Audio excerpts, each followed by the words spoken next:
So, Japanese Latin Americans. Now, in Latin America, the feeling towards the Japanese is going to be similar to what's going on in the rest of the Americas. Okay, so similar to what the United States is feeling and similar to what is being felt in Canada. So they're going to actually come up with this plan to build a camp for Japanese Latin Americans near the Panama Canal. Now, there's going to be a large population of Japanese immigrants in Peru and in Brazil in particular. Brazil is going to ban Japanese newspaper and ban the Japanese language from being taught in schools. After war was declared, Japanese citizens could only travel with permission from the police. And then ultimately on July 10th, 1943, Japanese Latin Americans are going to be given 24 hours to vacate the coast. So just like what's happening in Canada, 24 hours to pack your bags and move.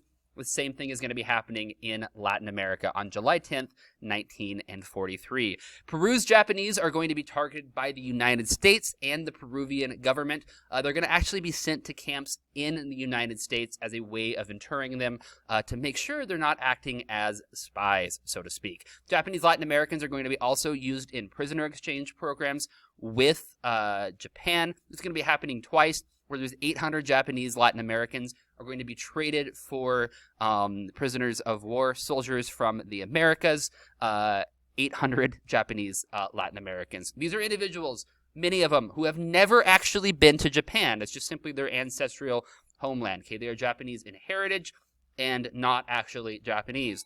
However, they're going to be sent to Japan as part of a prisoner swap. So you can imagine how they're feeling as Japanese Latin Americans being sent to a country they've never been to before. After the war, those in the U.S. camps were considered illegal aliens and then were deported out of the United States, even though the U.S. was happy to have them there during the war effort.